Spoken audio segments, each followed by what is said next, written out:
G'day guys, welcome to another quick video. This one is super quick, super simple, because that's just how some pages are. So I am using, what am I using?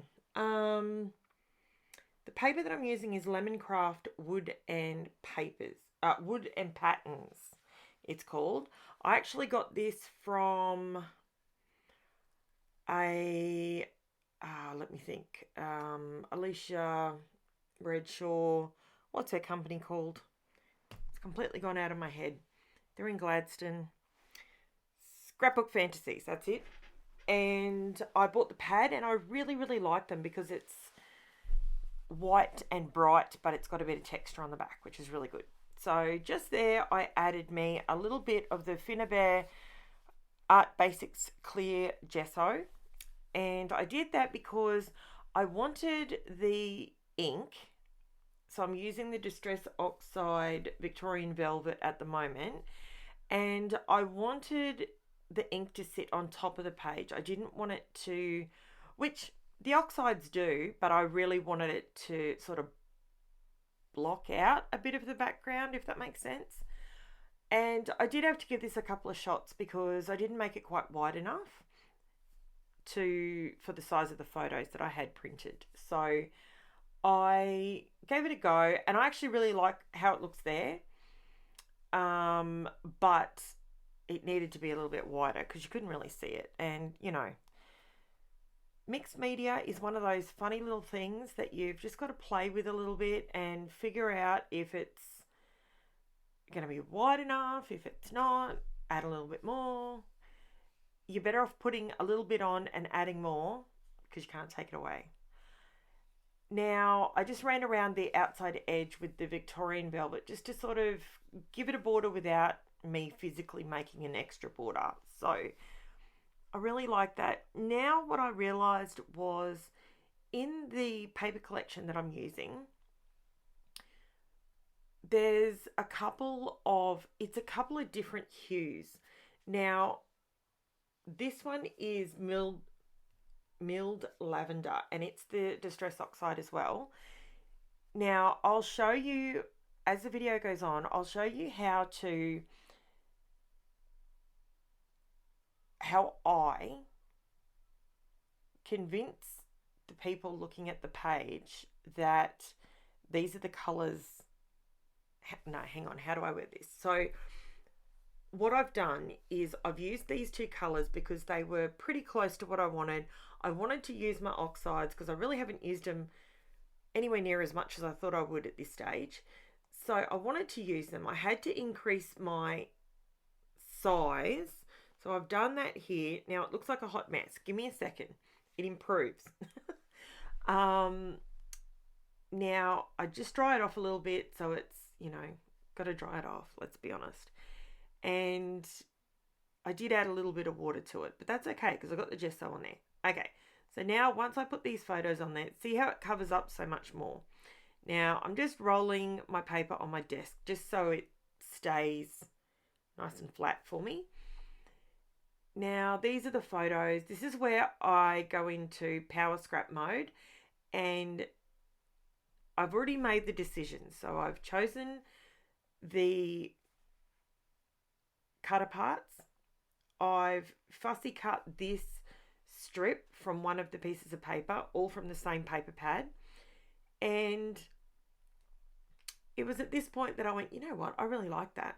And these are the few little bits and pieces that I wanted to use on there just to lend themselves to draw your eye across the page. Now, I love these roses. Now, if you have a look at the colours in those roses, right? They're kind of milled lavender, a little bit Victoria Velvet, but this is where I went around the edges with the Victorian, am I saying the right thing?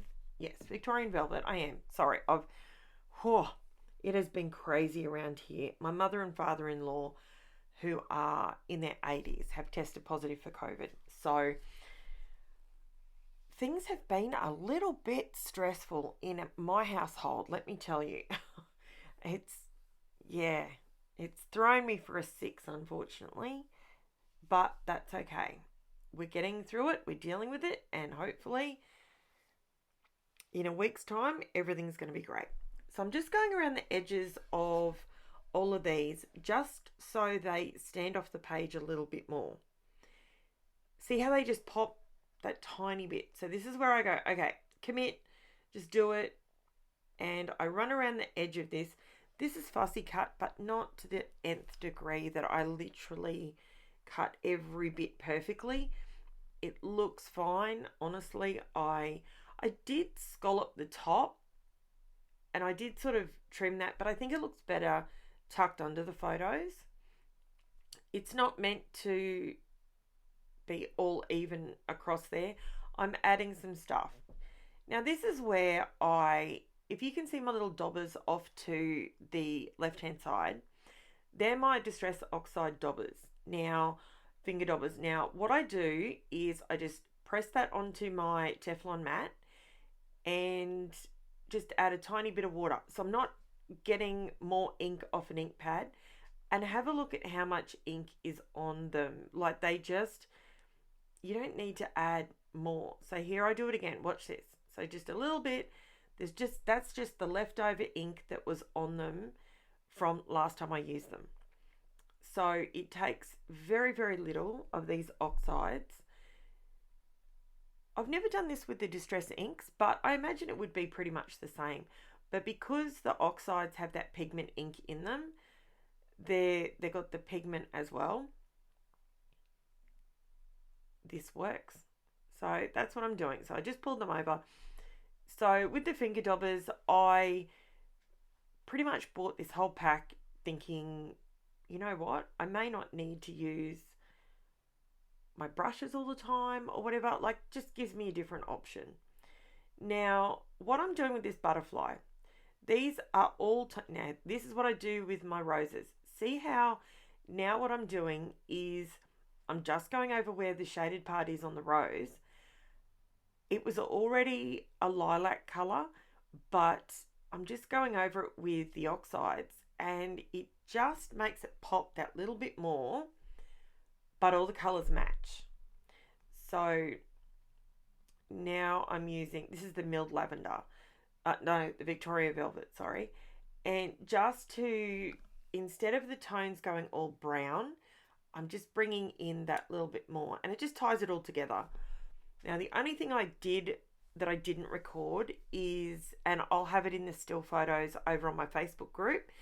If you haven't already joined the Facebook group to see the still photos up close, the link is in the description. Pop over there and give that a follow. And that way I take a lot more close-up photos so you can see more of what's really going on and a lot of the detail that you just can't get on the video. So I'm just showing you my daubers just to show you. I bought that pack from Amazon and it was like $20, I think it was $23, and it came with 40 daubers. So, and they work a treat and they go forever, so why not?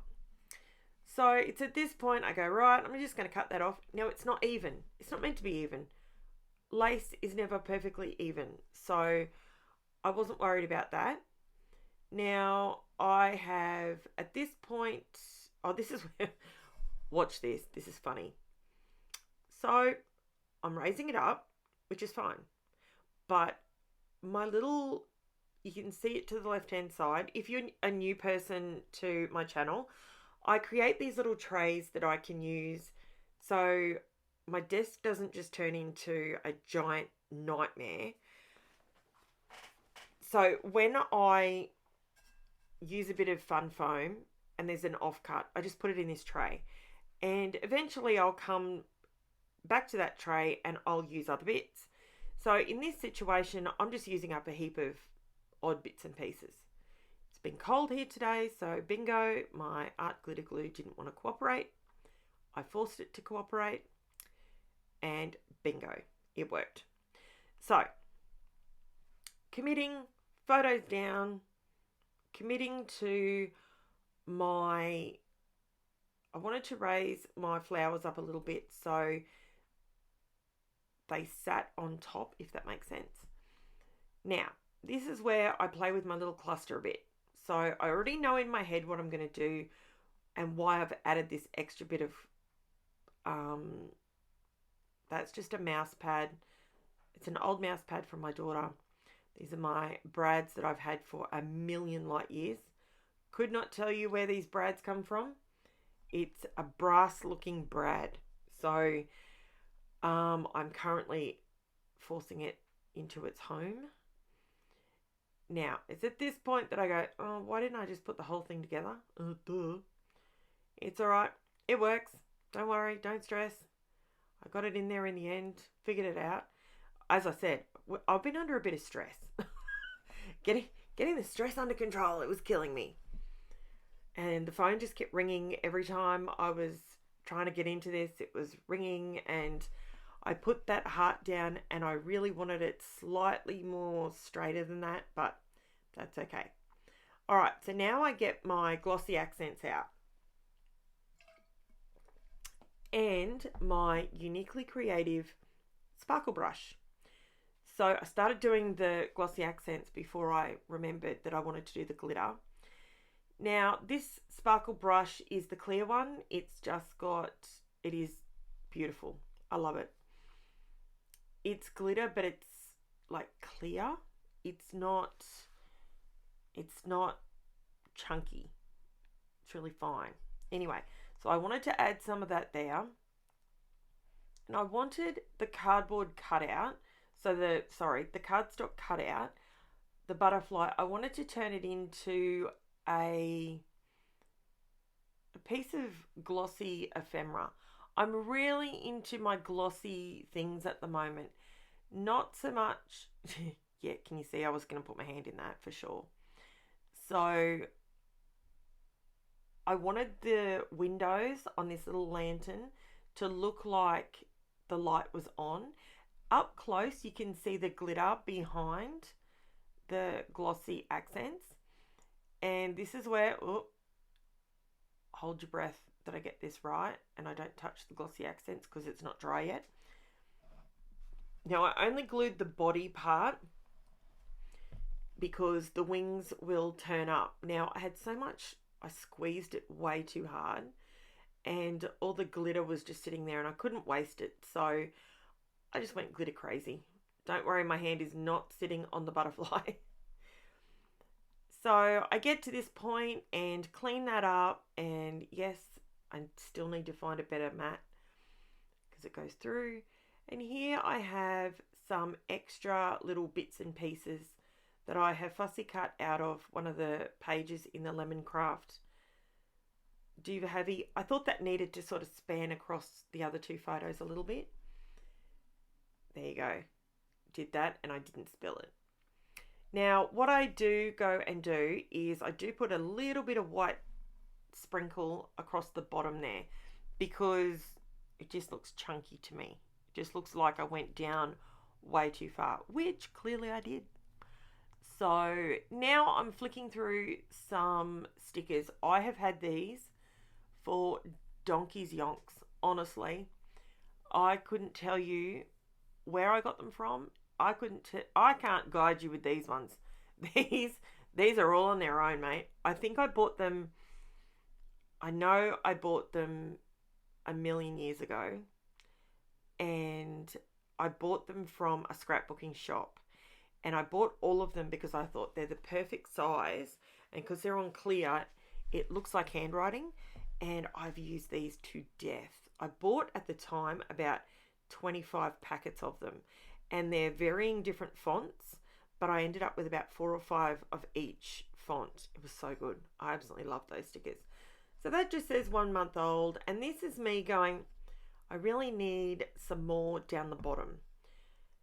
There was nothing that I was going to be able to use out of the fussy cut things because they were all too chunky to put on top of that lavender, that lace. But that actually looks okay. It kind of just...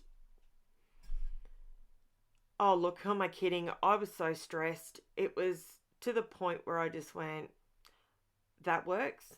Just pick and stick. This is a power scrap. Do with it what you will. So, yeah, that was about it. That's all I did. And I considered another butterfly, but you know what? You just got to be, sometimes when you scrapbook, you just got to know when to stop. So here's the close-ups. If you want to see a heap of photos of the layout up close so you can pick it apart and you can work out what I did, feel free to click on the link below. Facebook is where I seem to be going more to at the moment. And yeah, thank you so much. If you would be ever so kind, give me a thumbs up. And if you haven't already subscribed, I'd love to have you as a subscriber. And I will be back with you tomorrow with another video. Thanks so much, guys. Chat to you soon. Bye.